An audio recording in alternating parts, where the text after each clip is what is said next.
Okay, guys, welcome. So I see a couple of new faces in the house. 𝗂𝗃𝗲 is there as well. Welcome to the show. So guys, I hope every one of you can hear me. You can turn on your audio as well, because it's going to be like an open talk that we're doing right here, okay? So if you can all unmute yourself so I can hear you, and turn on your video, and then we can just take it from there. So, okay, first of all, let me turn on my video as well. So guys, welcome to the show. I'm happy that you're all here. I see a lot of familiar faces here, and I'm really happy that we are doing this Zoom thing here on Music Monday this time. It's going to be very exciting. So as I said before, a couple of people are still coming in. I want all of you to, if you have anything that is itching in your fingers that you need to know regarding production stuff, don't hesitate to write it down in the comments or just like shout it in, and then we can take it from there. Reinhold is live now as well from Colombia. What's up, Eddie? What's up? Sorry, guys. So great you're all here. So let's dive right into it. So what I want to do today, it's a little bit, okay, I'm lost again. The people who are doing mentorships with me already know that happens sometimes, that my video is just like popping off in between, you know? So, okay, so I think what is quite interesting for everyone could be how I'm working, and that's actually what I want to teach you guys as well. Give a little bit of insights. Okay, goodbye, Eddie is gone again. Yeah, anyway, so what we are going to do here is I'm going to show you a project of mine that I'm working on at the moment. As I said before, it's a very basic thing that I'm working on. It's a house track, undergroundish vibes, and it's just like straightforward. But I've done some cool tricks to it that I hope you guys can adapt to and probably learn a little bit about why and how I've done those things. And I want to give you a little insight, okay? So yeah, I'm going to share my Cubase project with you, okay?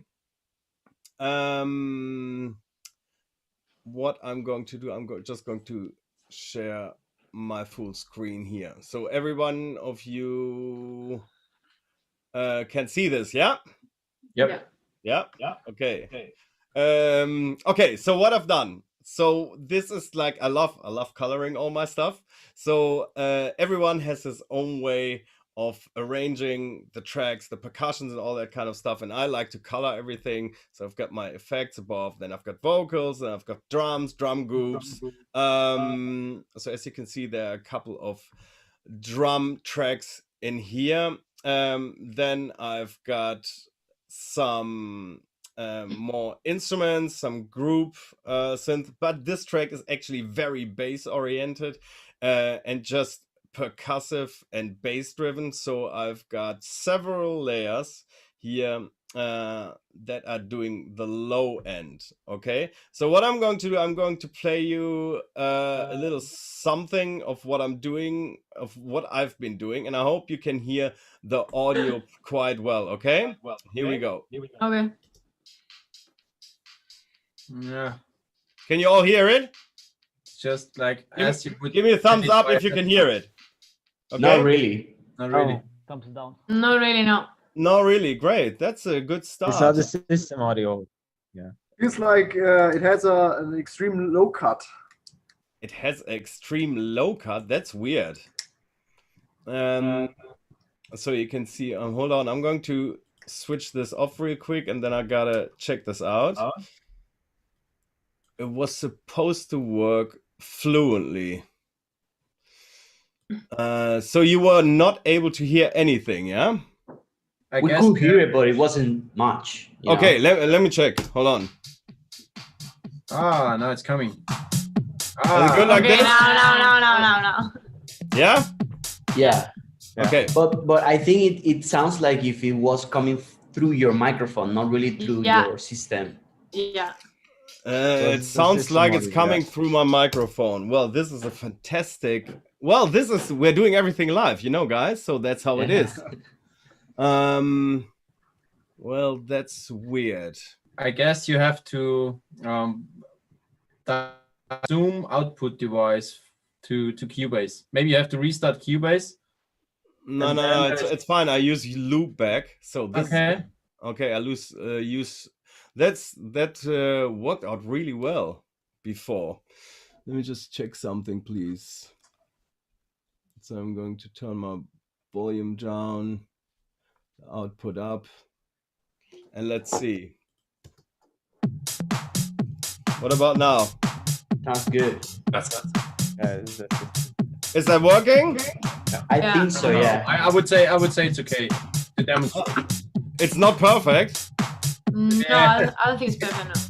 It sounds like you have. Oh yeah, definitely. It's coming through your system.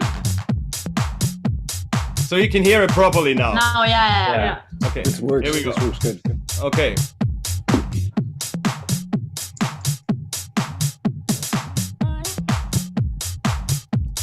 Share my screen with you guys again.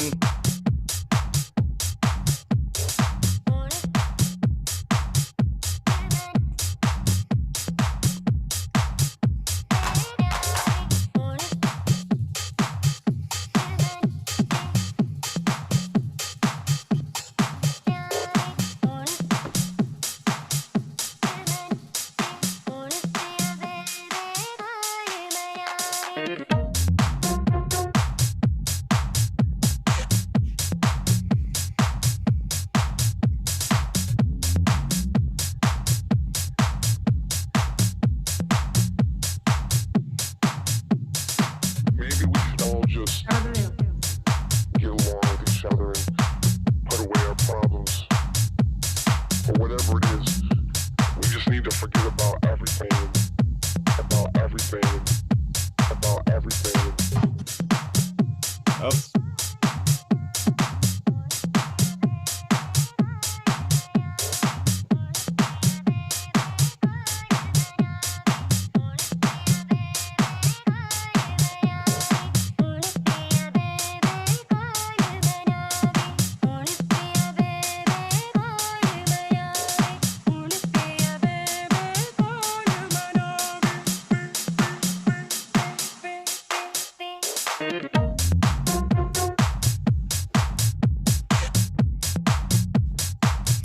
Okay, guys, this is something that I'm working on at the moment. I'm actually really happy with the groove that the track has. As I said before, it's like kind of a clubby kind of thing.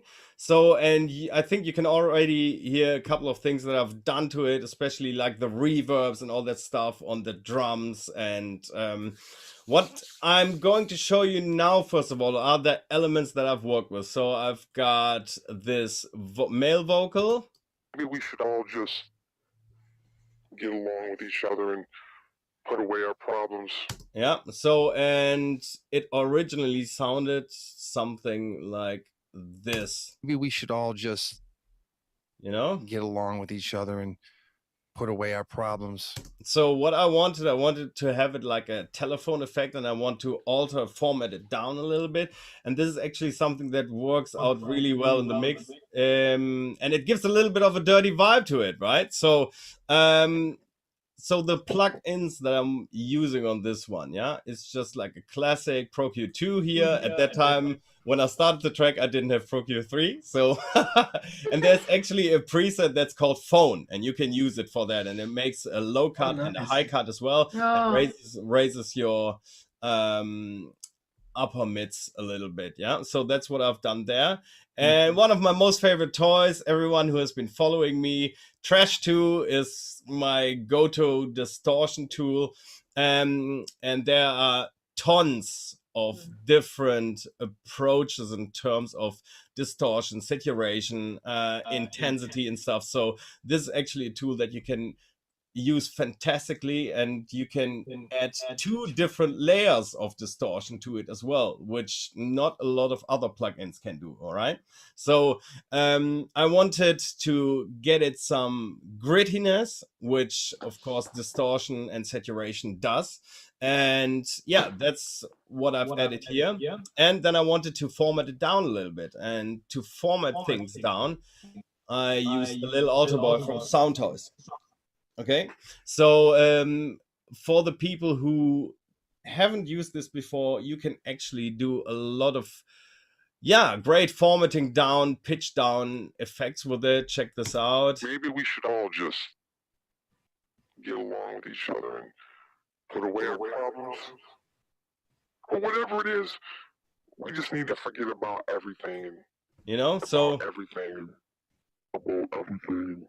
this is actually a fantastic tool that you can, it's super easy to use and it's pretty straightforward. Okay, so, and what I've also done, I wanted to narrow down the width of it and the stereo field. So the little tool that I've used here is the mix tab from Neutron 2, which is part of 𝗏𝗏𝗃, the Neutron plugin. For everybody who has worked with me before, especially on the mentorships, knows that I love these tools because they're an absolute lifesaver. You know, Neutron and Ozone in combination are absolutely top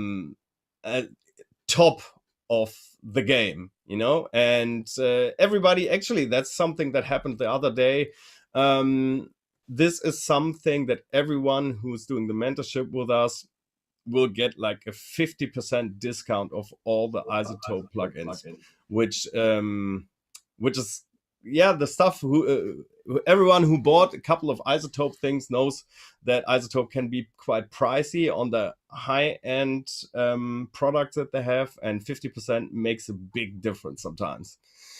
Okay, this is what I've done to this vocal, and I had another vocal that I really liked. It was a little bit cheesy at the beginning, but I just chopped it up. And this is just an Indian kind of vocal that I just used little bits and pieces of, you know, at the beginning. And this is like the full vocal here. Cut it up so it made a little bit of a sense from the melody. I didn't understand one word of it, of course, but that doesn't matter. And I've done pretty much the same thing with it, you know, altering it down. But I've used Neutron 3. Neutron 3 is like the full version of it. And what is Neutron 3? Neutron 3 is actually the flagship thing of one of the flagship things of 𝗏𝗏𝗃, and it has like it's a multi-effect unit. So it has like the sculpture, which is like a multi-band compressor. Then it has, of course, a fantastic equalizer. It's actually, you can turn it into a dynamic equalizer. Okay, so everyone who's looking for something in one box can't go wrong with this thing. Compressor, which is a multi-band compressor as well. So let me just show you this real quick. I'll loop it and then you can see what it does. Okay, let's probably use a part that it's a little bit.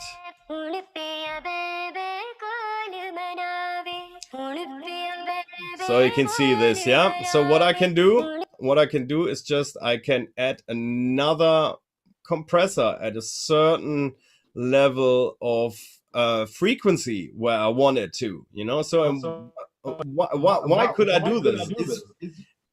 Someone has like speakers on so I can hear me double. So if you can probably turn down the volume a little bit, then it won't interfere. So okay, listen, the compressor, you can add a second layer of compressor and even the third layer of compressor. I sometimes like to treat different frequency spectrum of a vocal or any other instrument a little bit differently. And why is that? Because I want some of the parts to not stick out too much, and I want some of the parts to really stand out. Here, for example, I want the high frequencies to stick out a little bit more. So I'm just going to, yeah, I'll just put it to 2K. from the frequencies, and if you play it back, turn down the threshold, so you can see it's going to do its work.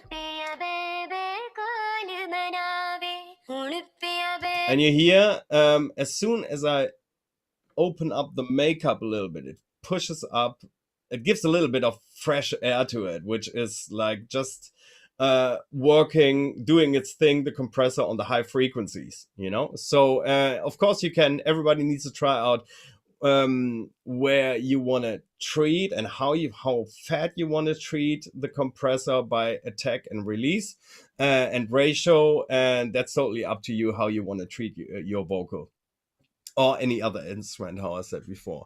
So, and then it's another compressor, just pushing it all together a little bit more. There you go.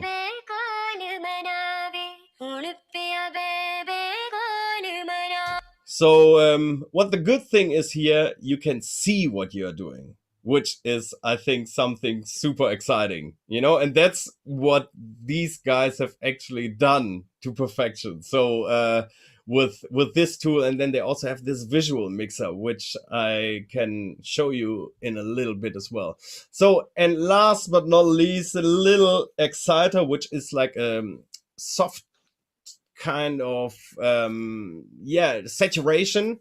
So, and also here again you can just use 3 different layers as well, and you can choose between tape, tube, warm, and retro. And warm is like the smoothest one, and it goes to retro, which is like the really tough one. Okay, so, and then of course you also have the possibility to treat the stereo field with this.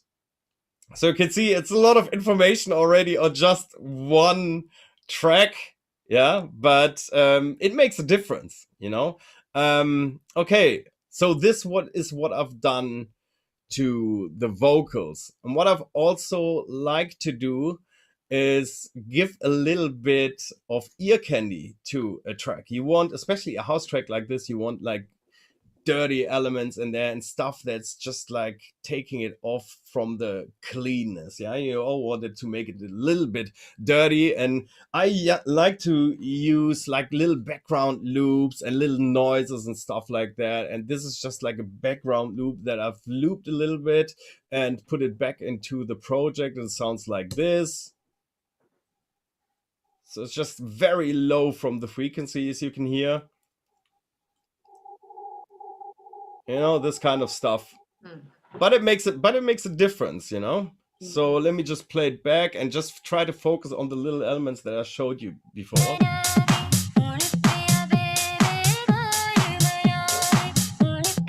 Turn off the vocal. So you see, it gives a little bit of, it gives character to it, yeah? Okay. So right here we are in one of the first little breaks that I've done. What I wanted to do with this track is I wanted to keep it steady. I wanted to keep it flowing, you know, so I did not take out the drums in any of the breaks. You know, the only thing that I've done to it just reverbs, delays, and low cuts, high cuts. That's everything that I've done to it. Yeah.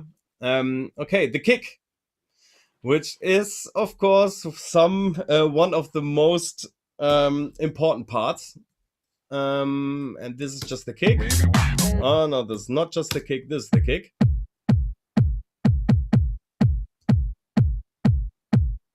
Yeah, I wanted it to be a little bit dirty, so this is just like a kick from a sample pack, and you can see 2 layers of kicks.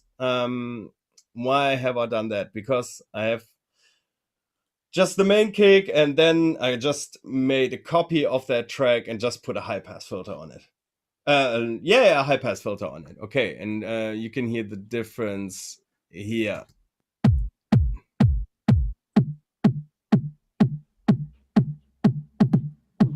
Yeah. So, and this is like the easiest thing for me because I don't want to switch on and off, bypass the filter all the time. So what kind of filter did I use for it? This sounds very much like the Volcano. Everyone who has FEP filter, it doesn't really matter what kind of which filter you use, but you can see like that I put the resonance of the filter pretty much up, and that gives it that techie character to it. Okay, so let me show you if I wouldn't put the resonance up so much.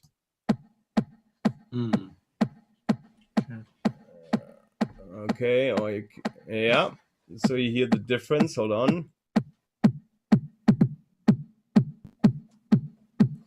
So here it's a little bit more, it's more punchy, it has more click to it.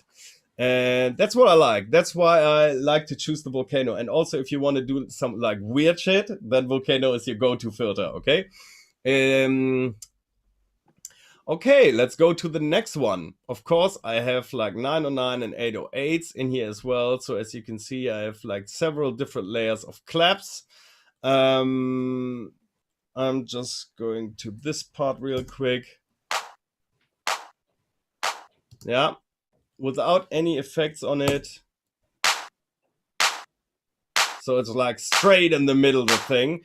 And what I like to do, I like to put different layers of claps over each other and try to spread them a little bit in the stereo field, EQ them differently, and also add a little bit of different timing to it. Why do I do that? Because I don't want it all to appear at the same time. I want it to be a little bit more laid back, and it gives it like that character that house claps have. So yeah, what I've done here, I've got rid of a lot of high frequencies here, and of course I also added the mix tab to it.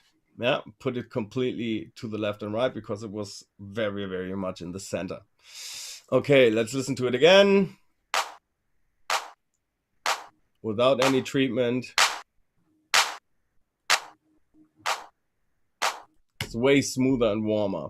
The next clap,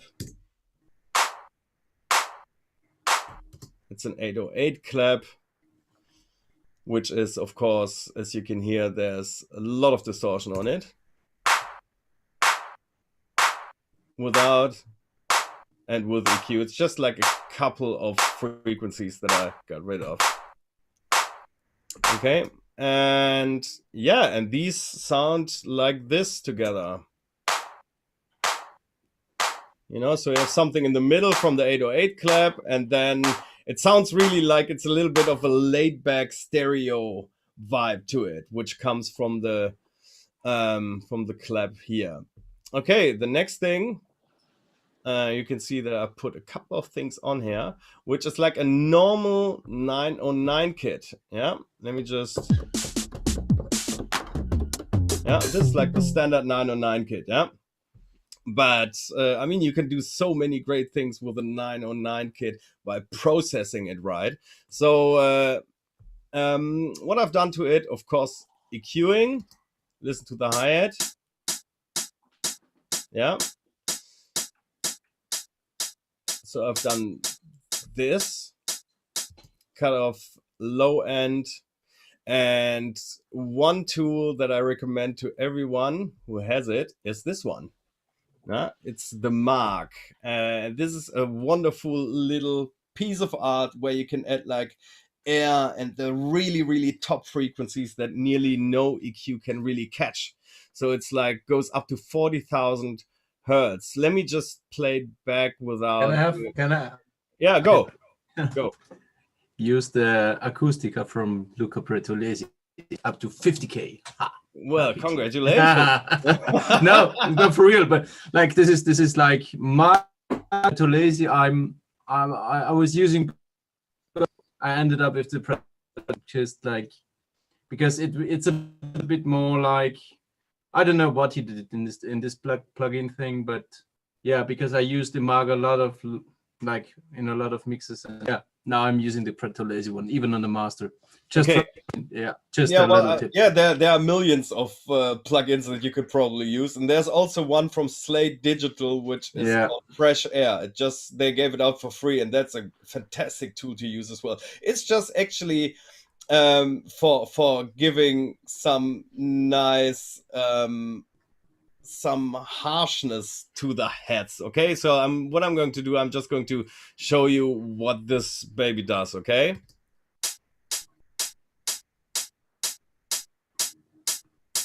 Can you hear it in the really high frequencies? Hold on. Yeah. So it just gives a little bit of edge to it. And then I put a transient on it to give it some sharpness. And the CLA, which I like. So it all depends on different tastes, but here for this track, it sounded really great, you know? So, and I've got another little hi-hat loop here. We don't have to go through every little detail in this, but you can hear that this, it works. It has a great flow, doesn't it? So let me turn off the bass groove. Very basic groove, right? But it has some good drive to it. And then I put everything except the kick into a group. And then I put like, yeah, trash, mark, track spacer, all that kind of stuff on there to, yeah, make it a little bit more gritty. Yeah, and it sounds like this. I have a little 808. Yeah, just like a normal. Sorry, Eddie. Yeah. Well, the track spacer on the drum bus. Damien, welcome, first of all. Okay, so ask me, why do I put the track spacer on there? Yeah, to what did you sidechain it? Okay, well, it's actually to the kick, you know, everything that I have, like anything that is, although this stuff doesn't have really low end, you know, all these percussions don't really have a lot of low end, but I still put the track spacer on there because I want to get rid of any frequencies that might interfere with the low end. Okay, so that's why I've used this one. You can see it in action as soon as you play back the kick. Okay, you don't hear the difference. That's the good thing. When you use the track spacer, I think a couple of you guys, Damien, you know the track spacer? Yes, use it. Okay, if you use it, that's great. So, well, we're coming to the exciting part where you need to use track spacer or something like that that gets rid of the low frequencies. Okay, so are you rather using track spacer or rather sidechaining or a mix of both, or like? Well, some, as you can see here, look, because I see you a lot of like you times you using the rather track spacer than like a shaper box or something like this. Yeah, well, I mean, it depends. I always say to people, well, there are so many options that you can use for sidechaining. Either way, like proper sidechaining, like where you use like a sidechain compressor and route it to the kick, or you use just like a volume automation tool. A volume automation tool is, for example, the volume shaper or the LFO tool, for example. These are plugins where you just modulate the volume of a signal, right? So this volume shaper, for example, it's not routed to the kick. So it's like it stands on its own, and you don't have to put it as a side chaining signal to the kick. But so as I said, this is like a volume automation tool. A frequency automation tool is the track spacer.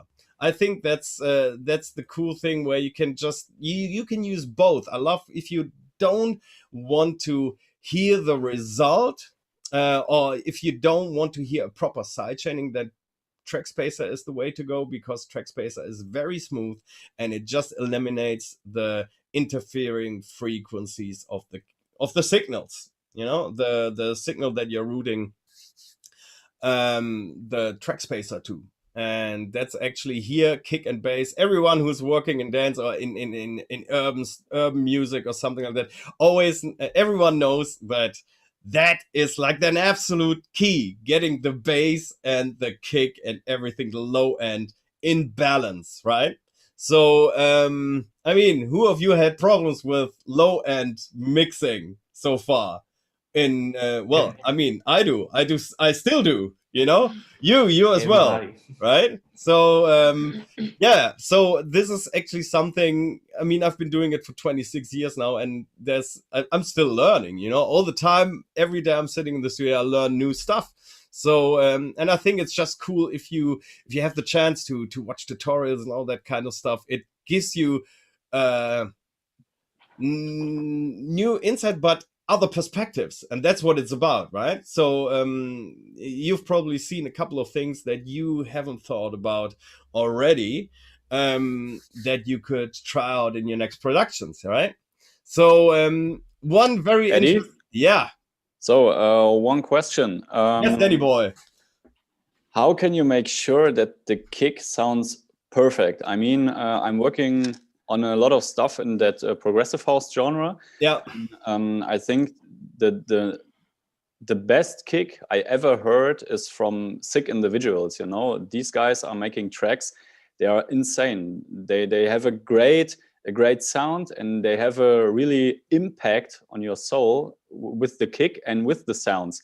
And the kick is always like, it's so massive, but it's so warm, and it's so great. It fits perfect to the tracks.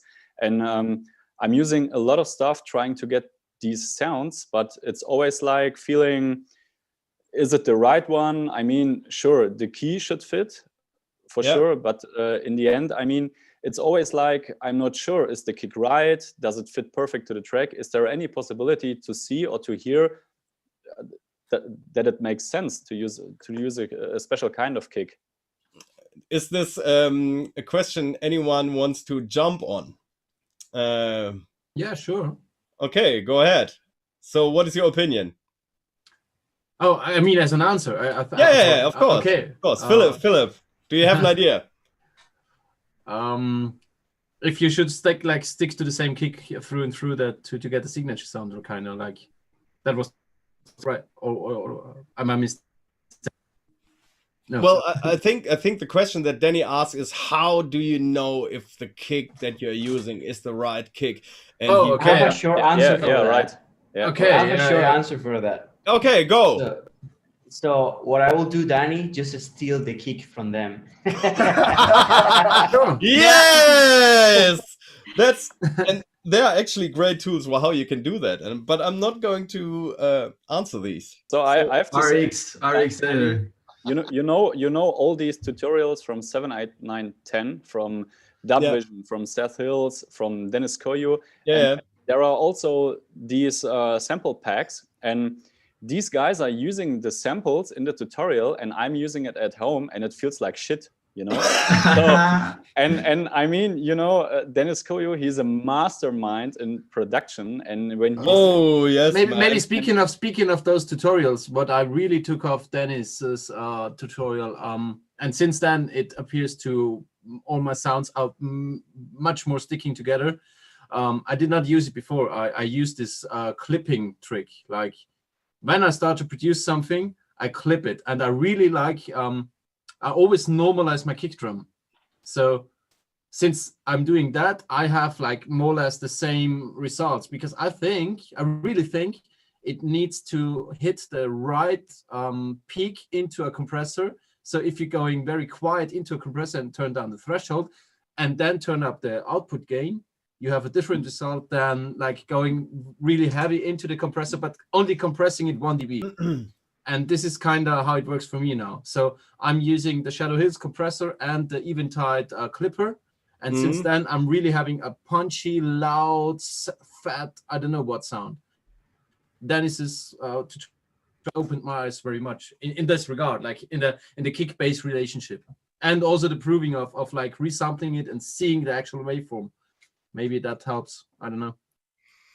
Yeah, I think one thing that is really important in terms of kicks, I mean, for me, I'm not Dennis, you know, I'm not Professor Shit that is going to turn a sine wave into the fattest kick on earth. That's impossible for me, you know. So, and this is not what I'm focusing on. The thing is, I just want to use the tools that I can to make great productions, because I mean, I'm not spending one full day on a kick, because for me it's just a waste of time. Let's just take one that sounds great, put it into the track and get on with it, get my workflow going, you know. But I mean, there are people who really are into sound design, and man, hands down to the people who can do this kind of stuff.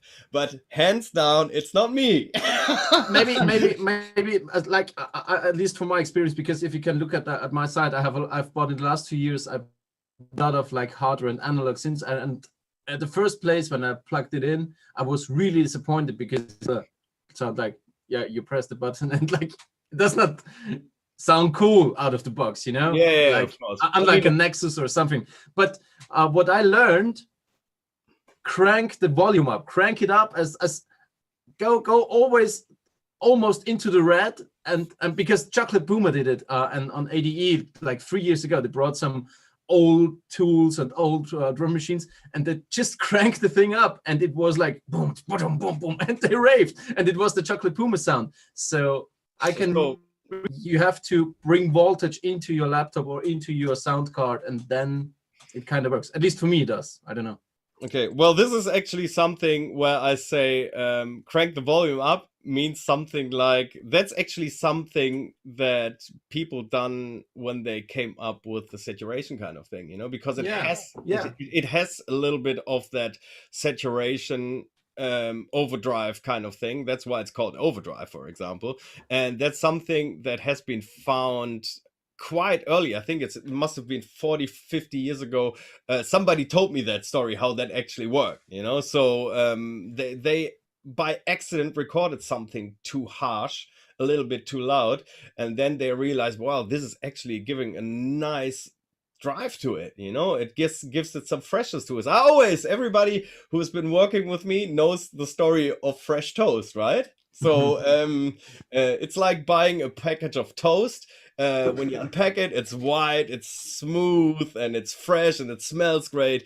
But when you put it into the toaster, all the crunchiness and all the sweet elements are coming out of it, and just, you know, it has that crunch to it. And that's exactly the same that you're doing with saturation, you know. And that's why I put it on a lot of my elements. If you can see the stuff that I'm doing, I'm putting it on drums, on bass, on synth, on vocals. It just gives an edge to it. But coming back to Danny's question, so the thing is, I think I've just created a kick myself once in my lifetime. At least I've tried, but it didn't work. You know, but you know, but I mean, the only thing that comes close to it, to people that are not like on 10 on the scale, yeah, like absolute pros who can do it from sine waves themselves. I think the only tool that comes close to it, where you can actually understand and put elements together, is Kick 2.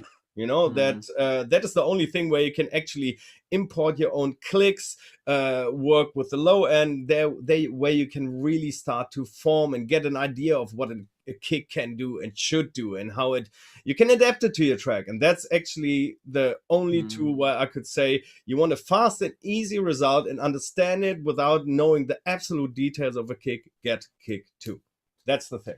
Okay, maybe with the 789 thing, with the sample pack story, maybe just don't process it all. If you use Dennis's kicks, they are done. They're like, you don't need a thing to make them great, because they are great. And just maybe it's just you do less and just try to gain stage the things, like gain stage it to the bass, and then you have that warm, clean sound.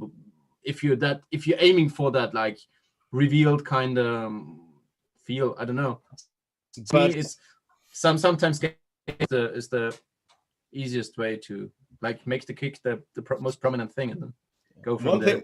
One thing that I can say, Danny, is don't overthink it. and don't get frustrated about it. It's a kick, okay? a kick can make a difference, but there's so many kicks that you can get. I mean, it's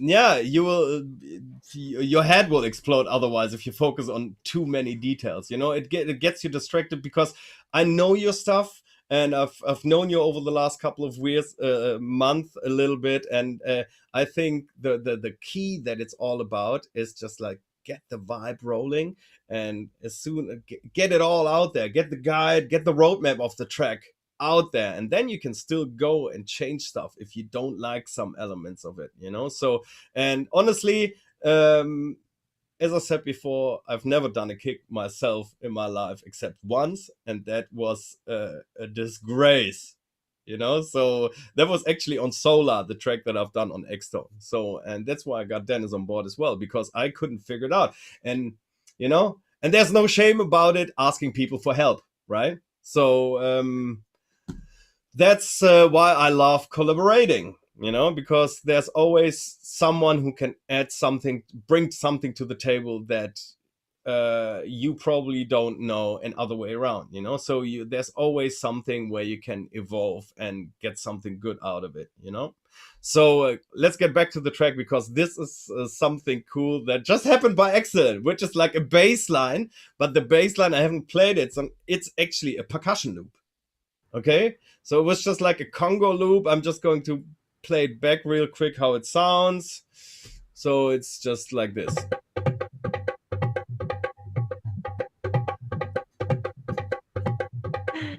So you don't think like, what the hell? What? I've never heard that in that track, you know? So I just said to myself, well, I mean, there's some cool rhythms in there, but why?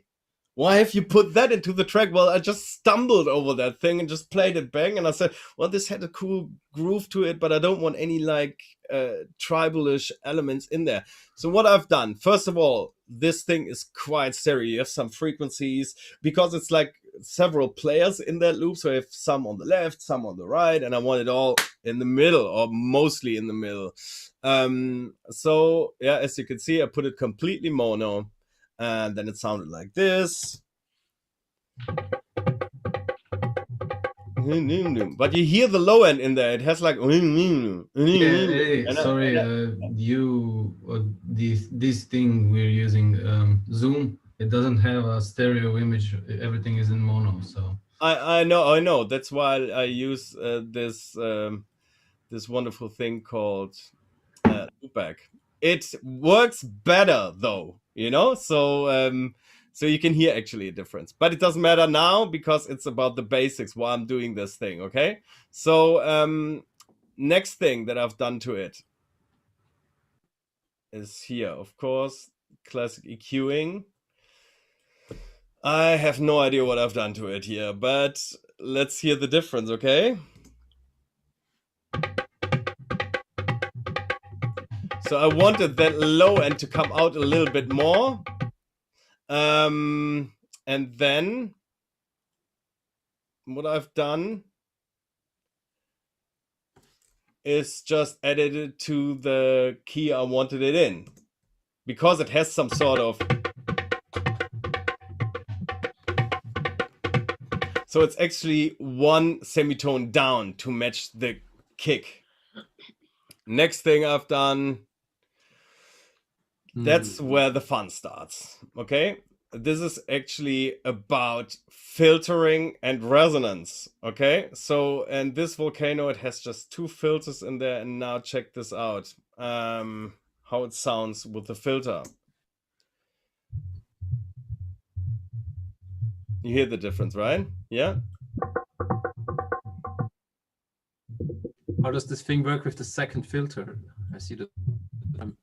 I muted it. Ah, okay. So you can switch back and forth. Yeah, you have several. You can add up to 4 different filters. Nice. You know, and what I've done here is just I wanted to get that certain frequency up a little bit and add the resonance, but don't overdo it, because then you get like the feedback kind of thing. You hear?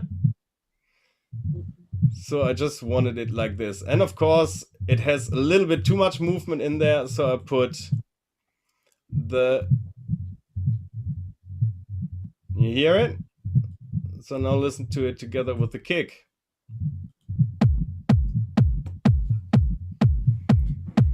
You know, you would never say that was a percussion loop before, right? When you hear it in the context of the track. So, and this is, you know, the thing that you need to do is just think a little bit outside the box. You can do it with everything that has like low frequencies in there. You can probably go and make any sort of weird stuff with it, right? So, and then what I've done, I've just, yeah. How do you handle phase problems when you're filtering the low ends? What problems? Phase problems. Phase problems when I'm doing what? Because this is like completely mono the bass now. Okay, yeah, when you working with drums or something, or low drums, kicks. What do you mean with phasing? Keep tightening the bass drum so it doesn't interfere with the other. You mean the frequency clashing of the low ends of the kick and the bass. Yeah, or the low toms or something. Yeah. Well, actually, this is like very easy to say. I don't know at the moment. Who was that? Who am I talking to right now? Let me just see. Who is there? Daniel? Okay, hold on 1 second. You know, this is all live, so it's I think it was Daniel. Yeah, I think it was Daniel. Okay. So what we are doing with the low end, it's actually pretty easy to say. As I said before, it's like a volume automation you can use. Okay, so what I've done here as well, this is the volume shaper, and the volume shaper does exactly that. It takes out the part where the kick is. But the thing is, a kick sometimes has sub-frequencies in there, of course, right? So the sub-frequencies are going to interfere with the sub-frequencies of my bass.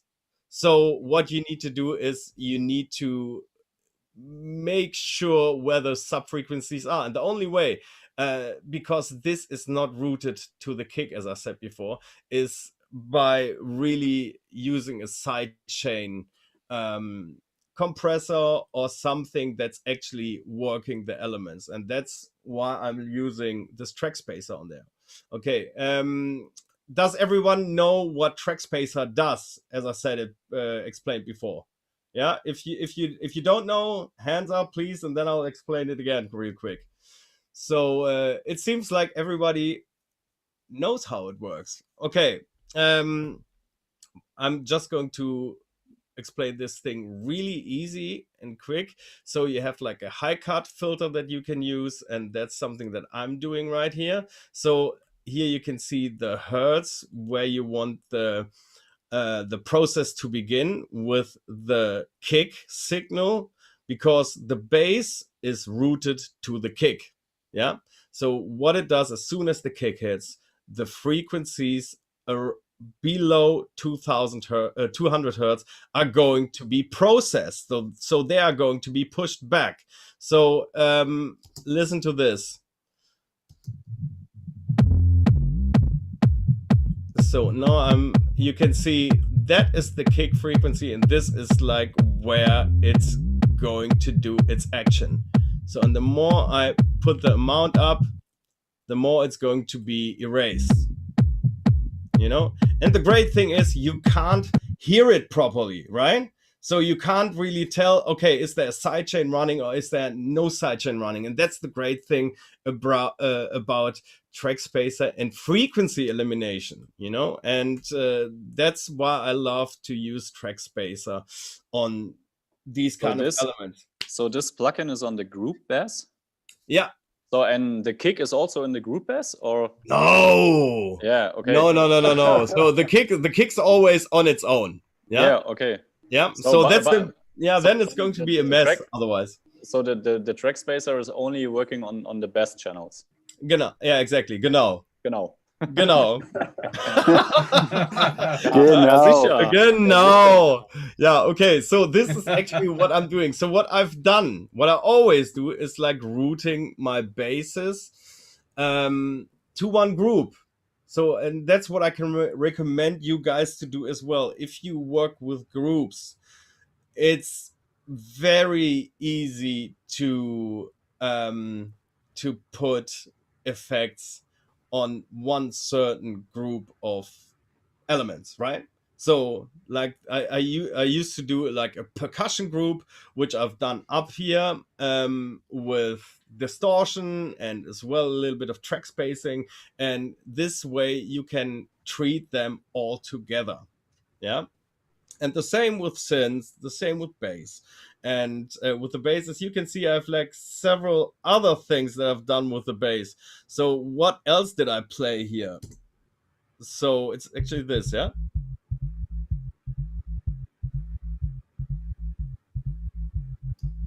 Yeah, so I mean, I just played around and somehow it worked out well. So if you play it together, it sounds like this.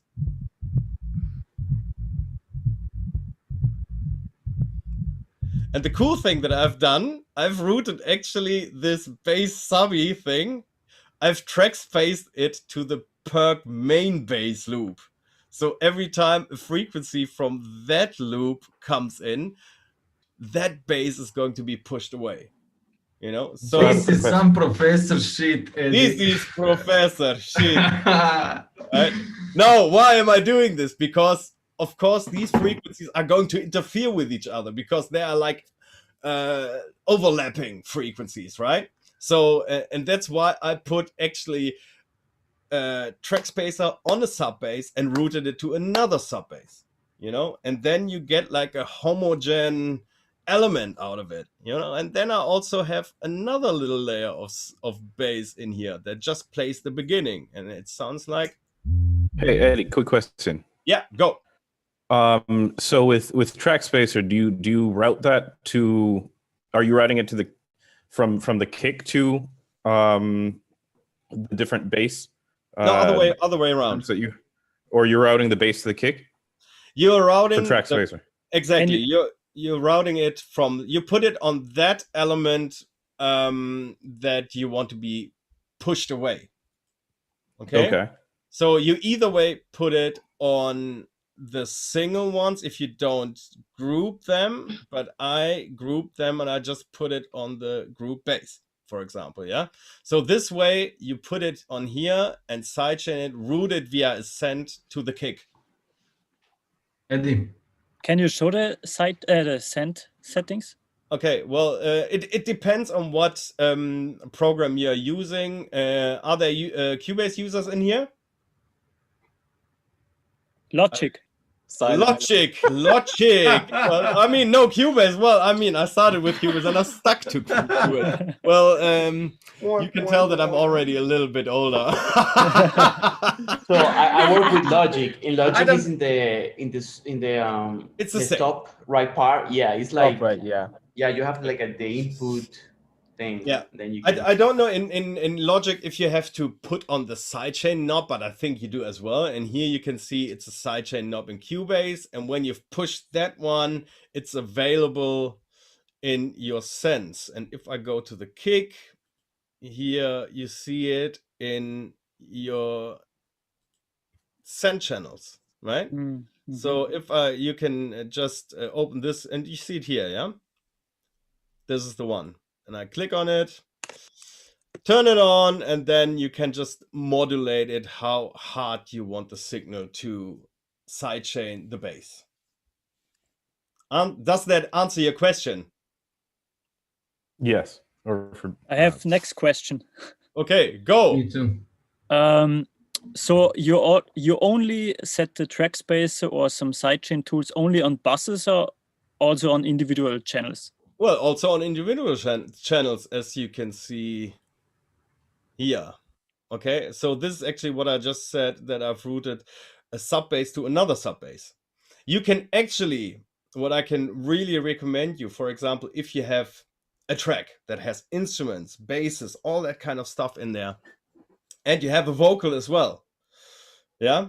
So, and most of the time, if you have, for example, just put it simply forward, you have a piano and you have a vocal. Of course, these are in a similar frequency range, okay? So, and you don't want them to clash. So either way, you're going to EQ them differently, which you are probably going to do. But this is another way how you can use track spacer.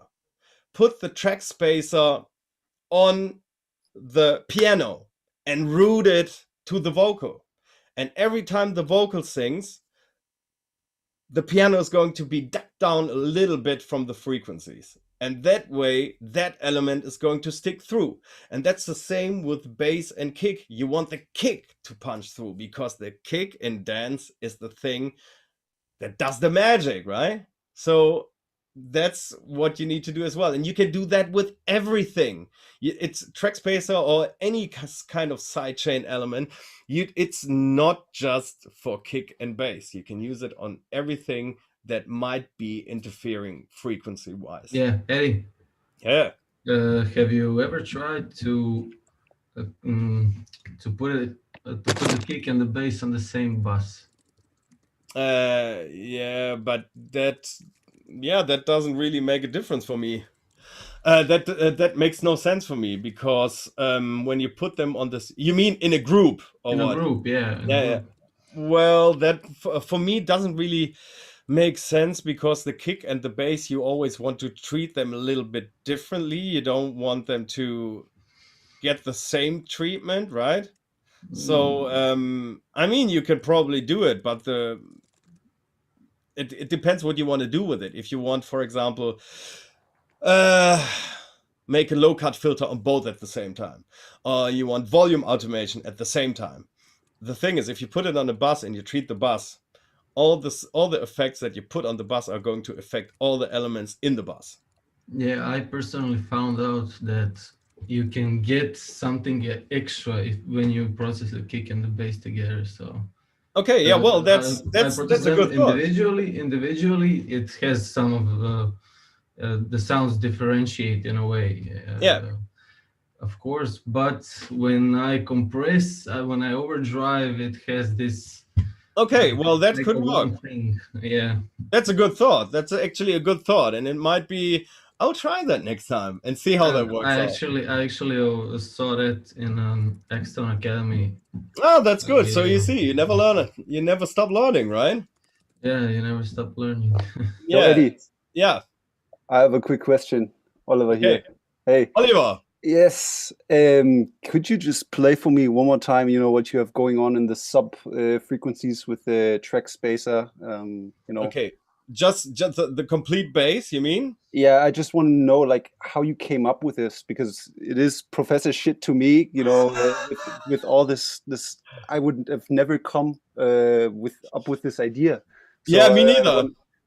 Well, you did apparently. Yeah. So I just kind of want to understand what led you to come up with this strategy here. Like maybe which element came first, or like how you made it work. Was it just experimentation, or? Yeah, it was just like, honestly, it was just like experimenting, and that's what I love doing. And this is you can also do it with a vocal. You can put a vocal into a bass line, by treating it the same way like I've done it, So by just like using filters and resonances, you can bring out certain frequencies. I have no idea why I chose that percussion loop. Okay, but you have like, you saw probably what tones the percussion is playing, which frequencies. Okay, that's basically like vibe. A rhythm. That's a vibe, and then you played with the other instruments to complement it, or like... Exactly. So let me just play it back for you real quick. Yeah, this is just like the complete bass group now. Okay. Okay, let's play it again. There was this shitty sound in there. I'm going to delete that anyway. So here we go.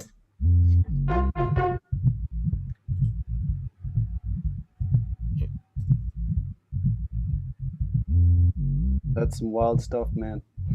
It sounds actually like it's one bass line, but you can't tell what notes did that guy play, right? But wait, Eddie, you use saturation, right? In the drum loop, the drum loop. because it sounds like it's saturated somehow. Yeah, I don't yeah, know it how is. you achieve that effect. The saturation on the bass, you mean? In the percussion loop that you Yeah, go yeah, of fast. course. Yeah. The percussion loop on its own. Well, hold on one second. Let's just jump. Who asked that question before? Because I couldn't really tell who it was. I think it was me. Regarding the drum loop, how I came up with it. Oh, Reynold. No, it's me, Oliver. Oliver. Okay. Oliver. Okay. So how did I came up with this, and how did I treat the whole thing? That's what I just explained. I think 20 minutes ago. But in the end, I don't know why. Sometimes you just have to play around with it. I think a friend of mine, I think it was 𝗂𝗃 when I was in the studio with him. He always has like weird ass strong beats, and that's what I love about that guy, so this is also why I'm saying, well, you always evolve a little bit, and what I've said, well, everything is doable, and you just have to try out. You can do just try weird stuff, and for example, like I've said before, percussion loops are always giving a good groove, right? So percussion loops and bonga loops and bonga. What is bonga, by the way? Conga and bongo loops. I mean, and bongo loops. Yeah, exactly. And you also have like toms, for example. Tom loops are amazing to replace bass lines, right? So and you can, for example, just take a simple 909 toms. You can make amazing bass lines with that stuff. Just keep stuff like that a little bit in mind and try to think a little bit outside the box. And you can even boost up those low frequencies. And you can, like I've said before, resonance and filter, like I've done here with that volcano thing, that really can do magic. You know what I mean? So listen to this again.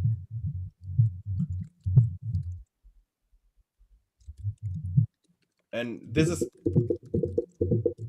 I don't, as you can see, I just want the low end in there. You can hear that, right? Yeah.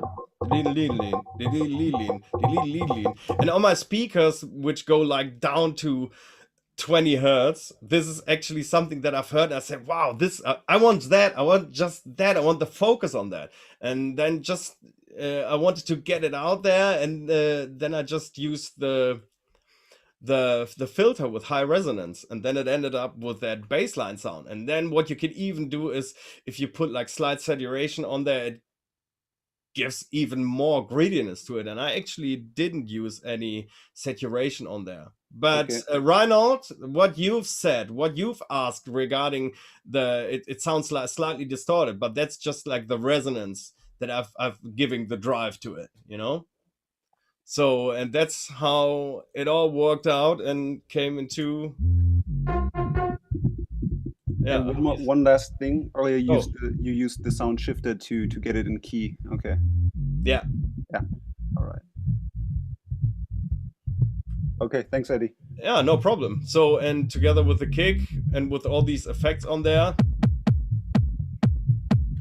And what I like to tell you guys as well is, especially kick bass, if you need to decide what you want. Do you want a really, really strong low bass line, or do you want a really, really strong low kick? That's something you have to think about, because you can't, it's really hard to do both at the same time. So if you want, like I want here, a super strong bass line, try to keep the kick short and sweet. Okay? So because these sub-frequencies in here are going to make the thing, you see which kick here I use here, it's like from 𝗂𝗃𝗃𝗃. So I just got rid of most of the low frequencies in the kick, because I wanted to the bass line to really stand out and not interfere with the kick. You understand? So either way, sub or kick sub, yeah, or strong kick and yeah, not so strong bass line that's also playing on the one. Okay, so you can always, I mean, the easiest thing that you can do is strong kick, strong bass. It's just a boo-da, boo-da, boo-da, boo-da, you know, just like that classic on Germany rhythm. In Germany, we call it scooter. Yeah, in Germany we call, yeah, completely right. I have a question. That actually works. So as you can see, I throughout the track, I've also, that's going to be the last thing that I'm going to show you, and then you can ask a couple of questions. One interesting thing probably for you guys is this. Hold on. I would love to see the toms and let the boom, boom, boom, boom, boom. Maybe if you can show that quickly. Which one? Like the I don't know, but what is it? Like the 909 toms, or what does this boom, boom, boom, boom, boom, boom, boom? What did you use for that? Is this just basic 808s, or what is it? Yeah. Hold on 1 second. I'm going to play it to you. I'm going to turn everything off from the low end. Just like to know what sound did you use? Is it a tom or is it the congas, or what is it? Okay, listen. Maybe we should all just... Oh, hold on. Let's just mute this vocal. Yeah. This is everything I have percussion-wise. That's everything I have. Yeah? And the thing that gives the drive to it is the bass, the conga loop. You know? Is it this loop, yeah? Yeah, hold on. I'm going to play it again. It's in there. You can hear that? It feels like you would like do like this typical mobile bass, like boom boom boom boom. Okay, but it's way more natural. Okay, now it makes more sense. Yeah. And the thing is, this will get people thinking, how did that guy do that? Yeah. You know, because and then it's, you know how it is. Sometimes you hear music in a club and you say, oh God, I'm going to record that, I'm going to redo it at home, and you can't figure it out. I've had it 1,000 times, I have to admit. Yeah, but this is actually something that really works. And now listen to it if you put the low cut on it. Yeah, like in the break.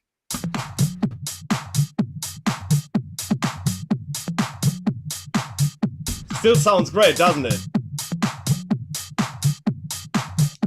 Can you compare only the loop and then in the whole sentence? Of course. For you, I'll do everything. Okay, Thanks. 1 second. So just like a moment, because I'm about to sign off. Is there any way to, like, maybe you can just loop 8 bars, bounce it, and so I can properly listen to it and like on the proper, really like very cut. So I don't have lows, I don't have really like good highs, and it's mono. So we can just have the, like, maybe an 8-bar loop to really have in studio quality. yeah, that's probably. I'm just thinking because that thing is going to be released soon. So Yeah, that's the thing. Okay, then let's wait for the release. It's fine either way. It's fine. The question is, who is going to release it first? Yeah, that's true, Danny. No, that was not my intention. Well, this I just wanted to like listen I know. to have the movement, you know. I know, I totally get it. So no problem at all. So oh, now that was just send it to us when it's released or whatever. Like send a don't worry Spotify about link. it. That's fine. Yeah, that's fine. Okay, I'll do that. So quickly, I'm just going to play you how it sounds with low cut and without. Okay.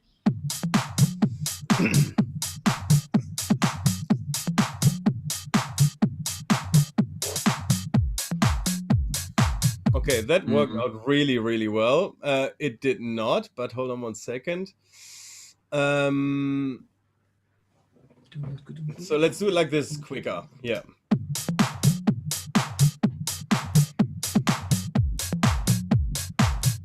Yeah, hear the difference?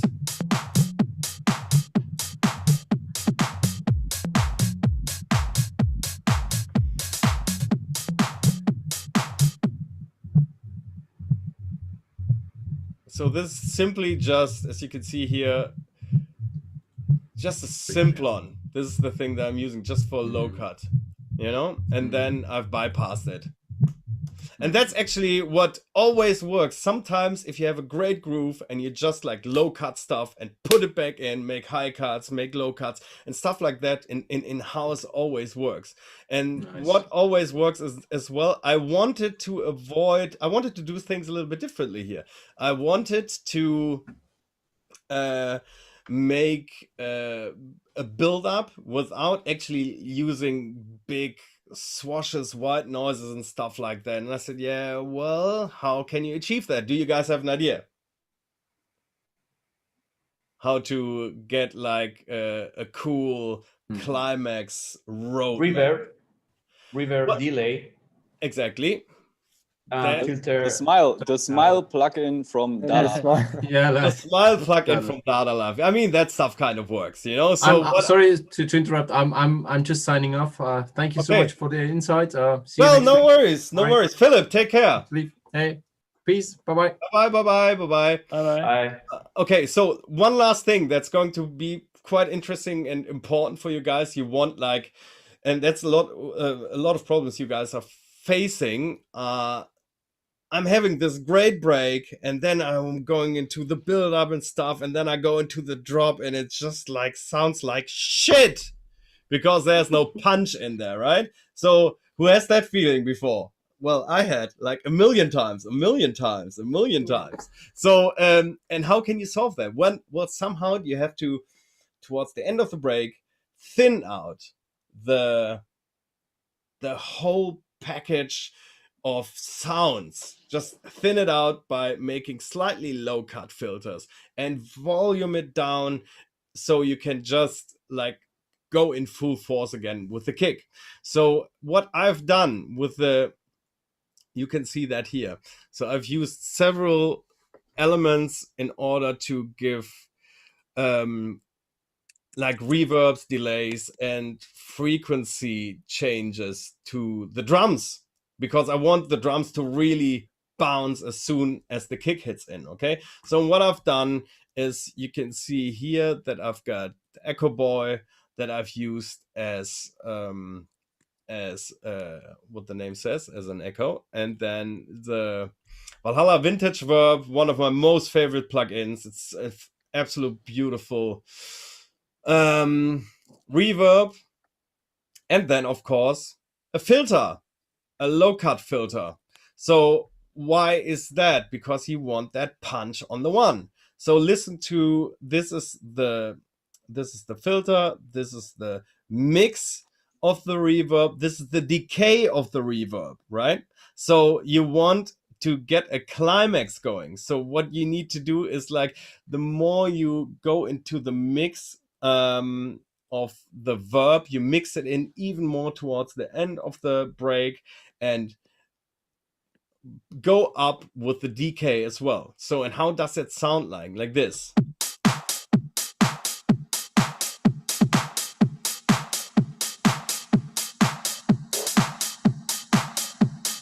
Right? So I put up the filter here and then it goes off, right? So, and with the filter, this is actually a good trick. Do a low cut filter and put it on the elements that you want to affect. So with the filter, now in extreme ways, okay? Here, look. Yeah. And that works. You know, it's easy. It's so easy to do, and you can go more extreme. You can even do it with the echo. I've not used the Echo Boy. I don't know why, but let me just show you what it could sound like.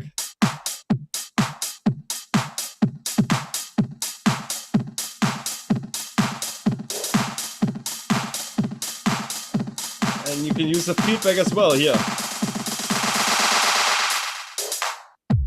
You see? Easy as that. That's easy peasy. So this is actually So, what... Eddie? Yeah. Maybe a trick that I always use is to have a better and bigger impact in the first kick of the drum after the break is to to play with the main gain of the track, the main volume. That's what I do as well.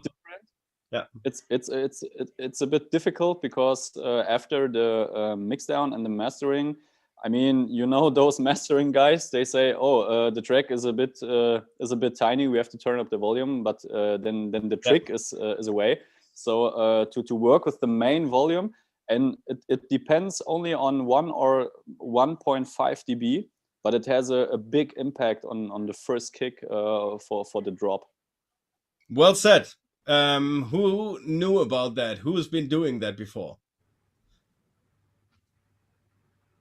Okay, so this is actually another thing that you would do. Yeah, so, and I'm doing it as well. Well, thank you for the tip, Danny. So I have a quick question about your cutting out the decay in the setting for the reverb. Yes. Usually what I do is I'd cut out the mix, kind of how you dipped it down there at the very end for like the last sort of like bar or whatever it was.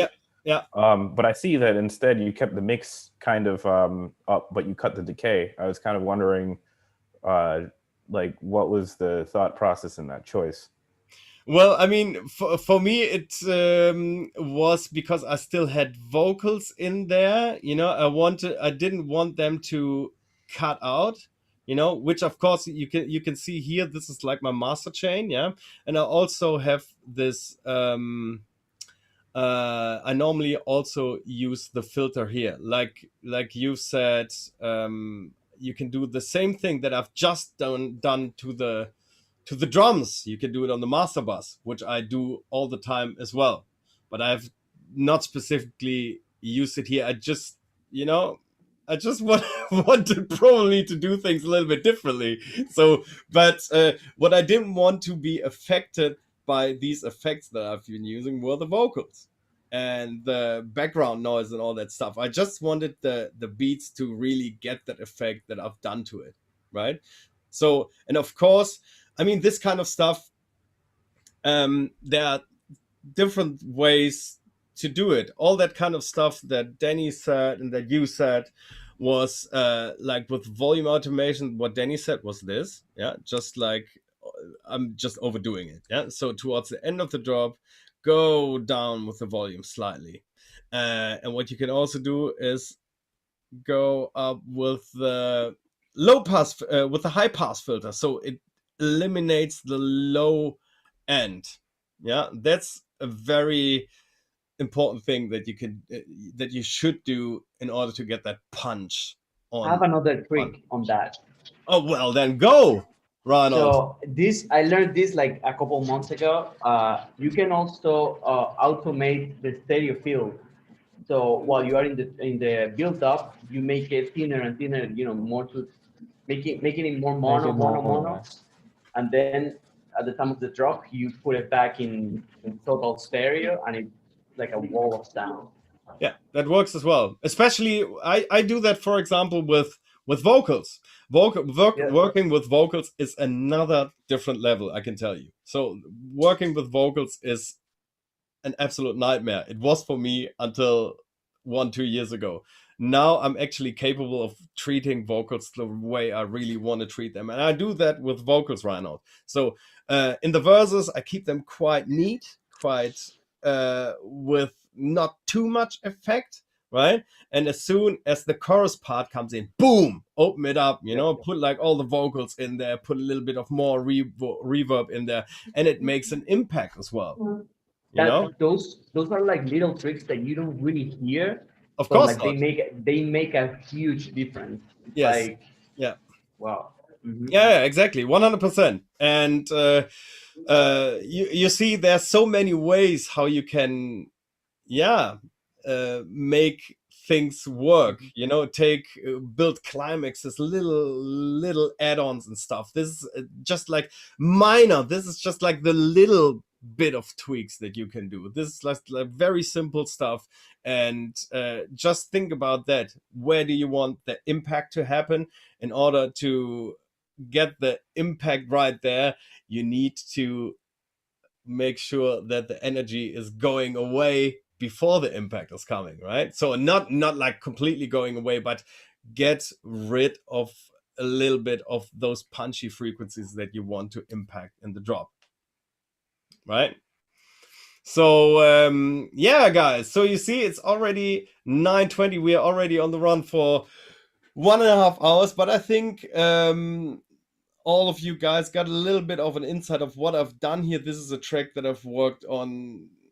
It took me like 5-6 hours to put it all together, but it's because it's in my workflow, you know. I know that I want to do certain same things that I do all the time, but I think especially with this percussion thing, this is opening up new ways of thinking how to get like cool bass lines, right? So I think this is something that you can adapt and just try out a couple of things. Try to find some. I think the 𝗏𝗏 that was from an Indian sample library, and that they have these. I don't know how they make these sounds, but it's doom doom doom doom doom. That sounds like they're modulated with. Yeah. It's like with the mouth. It sounds like it's like a mouth drummy kind of thing, and that actually gives that breathes in that life to that low frequencies, you know. So do you have any more questions, guys? Yeah, Eddie. I have one question. Yeah, who wants to go first? We will answer those questions. Okay, Daniel, go first. Okay, thanks. Can you show your kick chain or the kick too? Of course, here it's empty. It's just a good kick, you know. So I didn't want to do anything to it, you know. It just sounded good the way it was, but sometimes, you know, you can put the trash on it as well, and it goes like this then.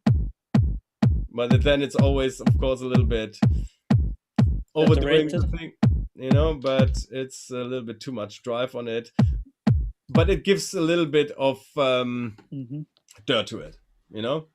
So, but most of the time, the things that I'm using on a kick, when the kick is not strong enough, there's an absolute fantastic plugin that I just found out about. A friend of mine told about it. It's called Novatron, and that's an absolute. It's from Kish instruments, Kish Music or Kish Instruments, and it's called Novatron, and that is a slammer. I can tell you that. Can you show it? Yes. I never heard about it. No, me neither. This is it. And what's it? It's more like a compressor. Or? Yeah, it's a compressor, and you can even use saturation on it. And but I don't know what these guys have done to that compressor, but this thing on drums is insane. You know, so you can. It's really putting the edge to it. And nice. especially in dance, you want that kind of stuff to happen. Just check it out. It's Kush and Kush, and it's called Novatron. Yeah, and they have like several other plugins as well. So Black Friday, unfortunately, is over. I bought it there. So, guys, any more questions? So, who was next? Was there any more question? No, I have a quick question. Yeah, sorry about that. I have a quick question about your sub bass, the serum that you're using. Is that a patch that you used for it, or is that like you made that? Well, I need to check out again, but I think it was just like a preset that I've just formatted a little bit. So you see, it's not a lot in there.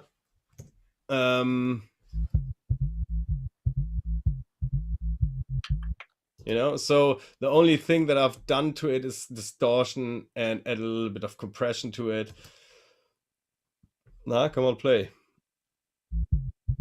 You see, it's a little bit of compression and slight distortion to it, and filtered, of course. You know, so I don't need all the frequencies that are in the mid and the high.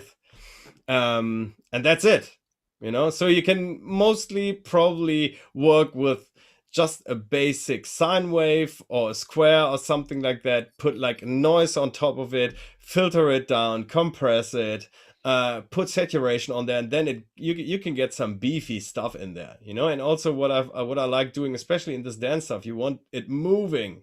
So what you can do is just like glide it a little bit, you know. You can glide with it a little bit, you know. So that's, but you have to find the right balance to it, you know. So just, yeah, like with everything, you just have to play around with it and see what works best. Okay. Well, guys, I think that's it for today. That was fantastic. It was great that you guys all stuck with us. And yeah, I think we should do this again. I hope you guys learned a little bit about the things, how I do things. And yeah, we'd love to see you again. And we will definitely do that probably in the beginning of the new year. Guys, thank you very much for tuning in. And I'm wishing you a wonderful Christmas and a happy new year, and be safe. Lots of love to everyone out there. And I loved it that every one of you were here. So we've been all over the globe, it seems like. Yeah. So thank you very much, guys, and keep in touch with us. We are always here. And yeah, just all the best for you. Okay. Thanks, Eddie. Eddie. Bye. Bye, guys.